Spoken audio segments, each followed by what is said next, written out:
जय हिंद साथियों। आज हम लोग शुरू करेंगे टाइम एंड वर्क का मैथ का चैप्टर नंबर 1 है जो यहाँ से टाइम एंड वर्क के बारे में पढ़ा जाएगा। तो सबसे पहले आइए देखा जाए, जैसे यहाँ लिखा गया है टाइम एंड वर्क के बारे में, और ये हर स्तर के बच्चों के लिए रहेगा मैथ का। तो आइए देखा जाए, जैसे इसमें फार्मूला क्या होता है, कुछ फार्मूला देखा जाएगा। जैसे कार्य बराबर होता है, कार्य बराबर समय गुणे में क्षमता, समय गुणे क्षमता। टाइम एंड वर्क में ये फार्मूला हमें ध्यान में रखना है। मतलब work is equal to time into efficiency, मतलब W is equal to T into ई।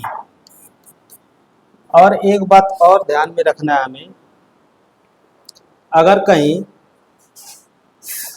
समय दिया रहेगा, समय कहीं दिया रहे A/B के अनुपात में, तो समय का उल्टा हो जाएगा क्षमता। क्षमता क्या होगा उसका उल्टा, मतलब हो जाएगा B/A में, ये हो जाएगा। मतलब समय व्युत्क्रमानुपाती होता है क्षमता की, ये बात हमें याद रखनी है। और इतनी सी बात जान के फिर आते हैं क्वेश्चन पे। जैसे देखिए पहला क्वेश्चन यहाँ दिया है।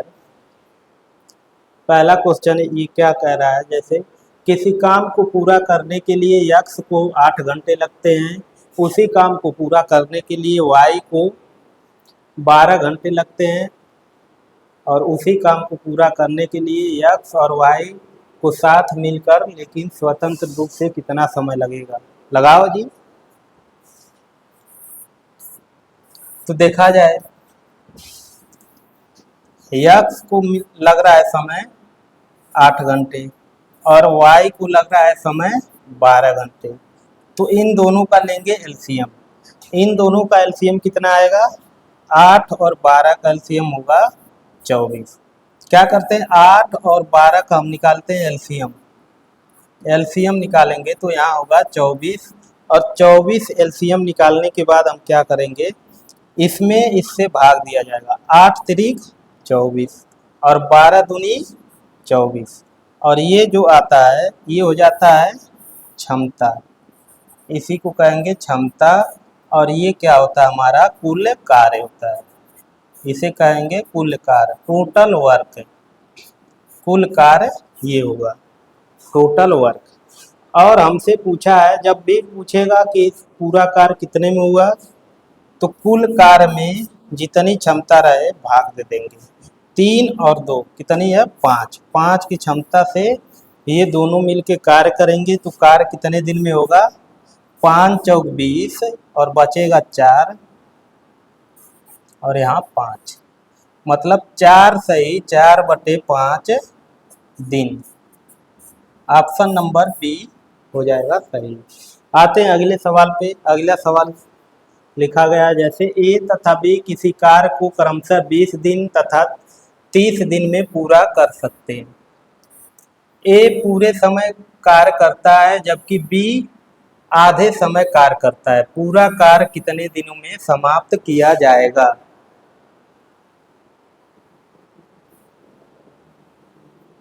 लगाइए आप लोग भी।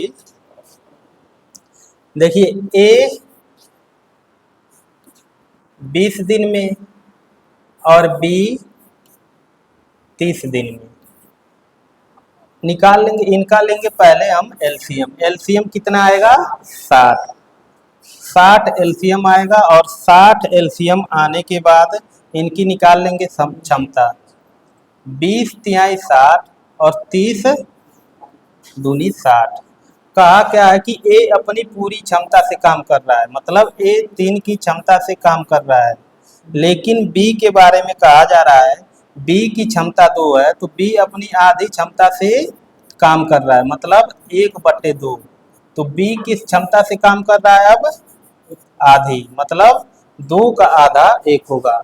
अब ये काम करेंगे दोनों इस क्षमता से, 3 और 1 4 की क्षमता से काम करेंगे। बाकी 60 काम किस क्षमता से, 4।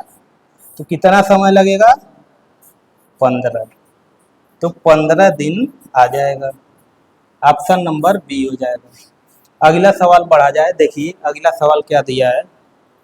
ए, बी और सी किसी काम को क्रमशः 10, 20 और 60 दिनों में पूरा कर सकते हैं। एक साथ मिलकर काम करते हुए वे उसी काम को कितने दिनों में पूरा करेंगे? अब देखिए ए, बी और सी तीनों हैं। ए, बी, सी। ए कर रहा है 10 दिन में, बी 20 और ये 60। सी, तीनों की क्षमता आ जाएगी कितनी? 60। और यहाँ से तीनों का कार्य आएगा 60 और क्षमता निकाल लेंगे। 10 छक 60, 20 त्याई और 60 का नम 60, ये आ गई क्षमता। और यही कार्य एक साथ कराना है। 60 काम है और इस क्षमता से करेंगे। 6, 3, 9, 1, 10। तो कितना आ जाएगा? 6 दिन, मतलब